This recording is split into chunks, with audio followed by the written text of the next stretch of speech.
Hello, I'm Tim Smith with the Adams County Historical Society. If you like the historical content that we've been placing on our YouTube channel, please hit the subscribe button and perhaps share this video with your friends.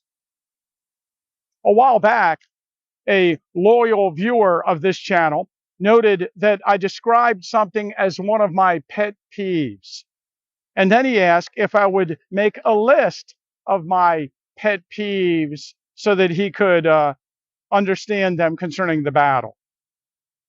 According to an online dictionary, a pet peeve is described as something that a particular person finds especially annoying. Wow. So I realized right away that I have a serious list of pet peeves about the battle. And so, I'm smart enough to realize that my personal pet peeves are just that. They're not necessarily shared by others who have studied the battle or those who give tours of the battle. And it is not my objective to be critical of those who do not share my same views on the subject. I don't even expect people to agree with me on my pet peeves. So with that said, I thought that I'd give just a few of my pet peeves concerning the interpretation of the first day's Battle of Gettysburg. Since we're standing here on McPherson's Ridge, west of the town, in front of the monument or equestrian statue to John Fulton Reynolds. Of course, I thought I'd start with the shoe factory. Um, Basically, in the official report of Henry Heath, written a few days after the battle, he described that on June 30th, he sent General Pettigrew to Gettysburg to get supplies, especially shoes. In an article written in 1877, which appeared in the Philadelphia Weekly Press, he described how his men needed shoes. He had heard there was a supply of shoes in Gettysburg. He sent Pettigrew's brigade to Gettysburg to get the shoes. He returned without getting the shoes. Pettigrew, had some reservations about going because it was occupied by Northern troops, of course, Buford's command. Heath blew that off, and he and A.P. Hill were pretty sure that it was just militia. So he asked A.P. Hill if he could return to Gettysburg the next day, July 1st, and obtain those shoes. And he actually asked Hill if he had any objections to doing so, and Hill said, none in the world. So on July 1st, Heath came to Gettysburg to get the shoes, bumped into the Northern Army, and the battle started. So many people picked up on this. It was an account by a Southern general in a Northern newspaper. It got a lot of attention. And this account was actually, publicized prior to the official reports of the Union and Confederate armies being published and being available to many people who were studying the battle. So it got a lot of traction. It was very popular. It's kind of a cute little story about how the battle started, and people loved it. It appears in many early books. It absolutely contradicts the established version of how the battle started in the official reports, and especially in Robert E. Lee's account, that when he learned the Northern army is advancing, he'd ordered for the concentration of his armies at Gettysburg. And of course, we have the official report of A.P. Hill that makes it clear that on July 1st, after learning that Union troops were present in Gettysburg, he sent reconnaissance in force led by Heath to figure out what was going on at Gettysburg. And beyond that, many writers have suggested that there is a shoe factory in Gettysburg.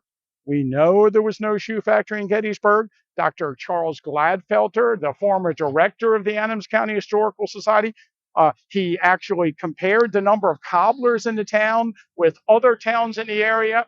There is no shoe factory, and Gettysburg does not have a greater percentage of cobblers than other towns in the area. And there is no supply of shoes in the town. There is no shoe factory. But that really hasn't stopped people from continuing to write that the Southern Army bumped into the Northern Army because they were looking for shoes, or that there was a shoe factory. And it's very popular. As a matter of fact, about 10 years ago, and you could look this up on the internet, I think this was the final Jeopardy question on Jeopardy, and all the Civil War enthusiasts, I could hear a large moan across the United States when they asked that when they gave that answer and we're looking for a question. Um, you know, I don't know if we should fight it though. I've always had this vision. One day, I'm going to open up a restaurant in downtown Gettysburg. I'm going to call the restaurant the Shoe Factory. Patrons will come to the Shoe Factory. They will eat on cobblers' benches. I'll have shoes hanging from the ceiling. We'll have quotes by Henry Heath and A.P. Hill and Robert E. Lee about how they need shoes. And people will visit the restaurant because I'll put a big sign saying the Shoe Factory. And when everybody comes to Gettysburg and asks the tour guides and the park rangers where the Shoe Factory is, they'll point to it on their tours. Okay. Now, let's stay on Henry Heath for a moment. Another pet peeve of mine is also caused by Henry Heath's article. It is amazing how much traction that article has had over the years on the first day's battle. But Henry Heath wrote that the battle was an accident. And that word is used in many histories of the battle. And I don't like it at all.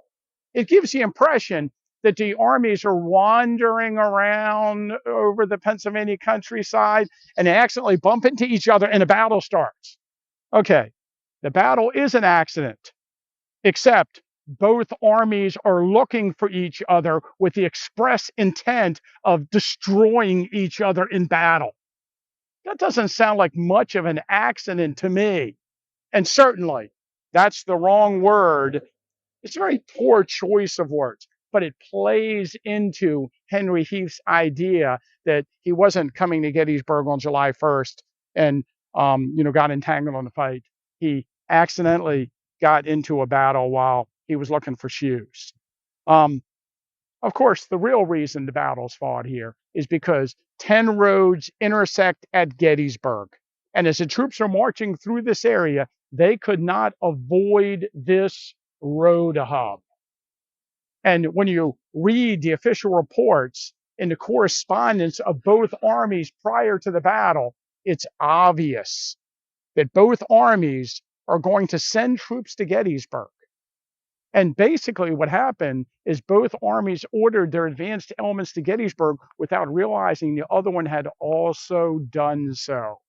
And the battle started, and very quickly the battle escalated because all the soldiers were on the road to Gettysburg at that moment. And it escalated into this major fight. And Bruce Catton said it best. The battle was fought at Gettysburg because the roads led them there. Of course, anybody who knows me realizes that another facet of the first day's battle that really bothers me is the overemphasis of John Buford's cavalry action on July 1st. And still in books on the battle, when they give a general description of the first day, they describe it as John Buford's cavalry brigade. Usually they give one brigade holding back 7,000 Southern soldiers for 3 hours. And they usually portray it as if there was a fight between the two units. And in point of fact, there was very little fighting between Buford's men and the Southern infantry, except beyond some skirmishing. Basically, Buford's men fired some shots and fell back, and fired some shots and fell back, and fired some shots and fell back. As a matter of fact, the 8th Illinois Cavalry that fired the first shot of the battle was engaged in that action, had 1 man killed during the entire battle. And the skirmish line of Archer's brigade, because Buford's men did not fight against Archer's brigade. They fought against the skirmish line. The 5th Alabama Battalion and a few companies of the 13th Alabama. The 5th Alabama Battalion did not fight in the rest of the first day's battle, and their casualties for the morning action on July 1st are 7 men wounded. So there's no real substantial fight. The fight is when the Union infantry arrive and Archer's brigade advances, and there's a massive fight in these fields around us. And of course, as usual, it's the Union infantry against the Southern infantry. And one of the reasons that the overemphasis of Buford's role and his men's role in the first day's battle bothers me is because it diminishes the heavy casualties absorbed by the Union First Army Corps during the morning of the first day. We spend too much time talking about that. And another thing, Buford did not just wander into Gettysburg on his own. He was ordered here. He arrived here. He was ordered to stay here. And he did a very good job. Don't get me wrong. Buford's role in the fighting, in gathering information about the whereabouts of the Southern Army and relaying that information back to General John Fulton Reynolds and General George Gordon Meade, was vital in the Northern victory. It's just not done by fighting them. So that's that. I might be a little over the top with that. Now, of course, another thing that bothers me about the first day's fighting is the interpretation that many people give that the Northern Army arrived at Gettysburg, recognized Cemetery Hill south of the town as the point where the battle should be fought and where the Northern defense should occur. And so Reynolds and Buford decided to move the troops out here west of the town and north of the town and fight a delaying action on July 1st. And then they would all, at some appointed time, fall back through the town and rally on the hill south of town where the real battle would be fought and where the Northern Army would win the Battle of Gettysburg. This is crazy talk. And, you know, I'm sure a lot of historians who buy into this would argue the points of General Reynolds' orders before he died. One of the big problems is Reynolds dies and he never really tells us exactly what he's thinking. But if you ask me, he is not attempting to lose the first day of the battle. He is fighting the battle out here because he realizes that the Southerners are concentrating on that road hub. And he's trying to keep the Southern Army from concentrating. And that's why the battle's being fought out here. And I think he would like to win the first day of the battle. I don't think he's planning a delaying action until the rest of the army arrives. And furthermore, the first day's battle, the South arrived in overwhelming numbers, and the Southern Army drove the Northern Army back. Some of this has to do with the Northern interpretation of the battle as presented after the war. And let me try to explain this a little bit better. So, and keep in mind when I say this, that I am definitely a pro-Northern interpreter when it comes to the Battle of Gettysburg. But I think that in the post-war era, when veterans recognize the significance of Gettysburg and monuments are being placed on the battlefield, especially on the second and third day where the Northern Army won the great victory, you know, the monuments, this is where the veterans are putting up monuments. The Northern veterans are going to put up monuments out on the first day's field where, for the most part, their units were decimated and driven back by the heavy Confederate attacks on July 1st. I would say that the Union Army lost the first day of the battle. And I don't have any problem saying that because, believe me, the Northern Army is going to win the second and third day. I'm willing to give the victory to the Southern Army on July 1st. But, you know, think about the Northern veterans who fought here on July 1st. They're putting up monuments out on the first day's battlefield. And the concept that they weren't really trying to win the first day of the battle, that this was a delaying action, and that they fought and they held the Southerners back, and then they all fell back to Cemetery Hill, where ultimately the Northern Army would win the battle. This actually means that the Northern Army really didn't lose the first day of the battle. That their stand on July 1st had a greater purpose. That this was a planned retreat. And I think that plays into a lot of these accounts of selecting Cemetery Hill early on as the fallback position. And I know there's a lot more detail we could get into on each of these points. I also realize that some of the things I said are not controversial at all. I don't think people are getting into comments are going to say, oh, there was a shoe factory in Gettysburg. You're wrong.